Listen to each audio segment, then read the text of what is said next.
In a peaceful village surrounded by fields of wildflowers, there lived an old lady named Mrs. Eliza. She had spent her entire life in the village, tending to her beautiful garden. Her garden was the pride of the village, filled with vibrant flowers, fragrant herbs, and delicious vegetables. Despite her contributions, Mrs. Eliza often felt that her life was insignificant and mundane. She envied the adventurers who traveled the world and the inventors who created amazing new things.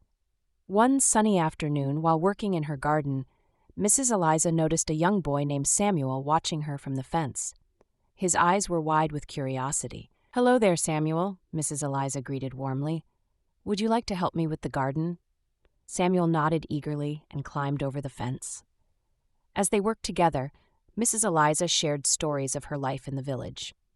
She talked about the joy she felt in planting seeds and watching them grow, the satisfaction of harvesting fresh produce, and the happiness of sharing her bounty with her neighbors. After they finished, Samuel said, "Mrs. Eliza, your garden is magical. You make the village beautiful and keep us all fed and happy." Touched by his words, Mrs. Eliza smiled but replied, "Thank you, Samuel, but sometimes I feel my life is very ordinary compared to others." Samuel looked thoughtful for a moment, then said, "I want to show you something." He took Mrs. Eliza by the hand and led her through the village. They visited different homes, and at each stop, someone came out with a story to tell. One woman spoke of how Mrs. Eliza's herbs had healed her child's illness.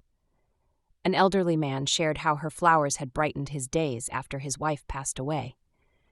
A young couple expressed their gratitude for the fresh vegetables that had nourished them during a difficult time.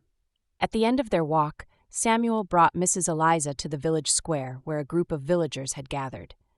They had created a beautiful display with flowers, herbs, and vegetables from her garden. "This is our way of saying thank you," Samuel said. "You've touched all our lives in ways you may not see, but we see it, and we are grateful." Tears filled Mrs. Eliza's eyes as she looked around at the faces of her neighbors, each one reflecting gratitude and love. She realized that her life was far from ordinary.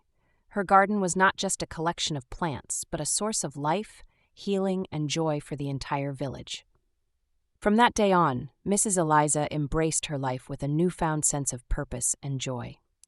She tended to her garden with even more love, knowing that every seed she planted and every flower that bloomed made a difference. And so Mrs. Eliza's story became a testament to the profound impact of small, everyday actions.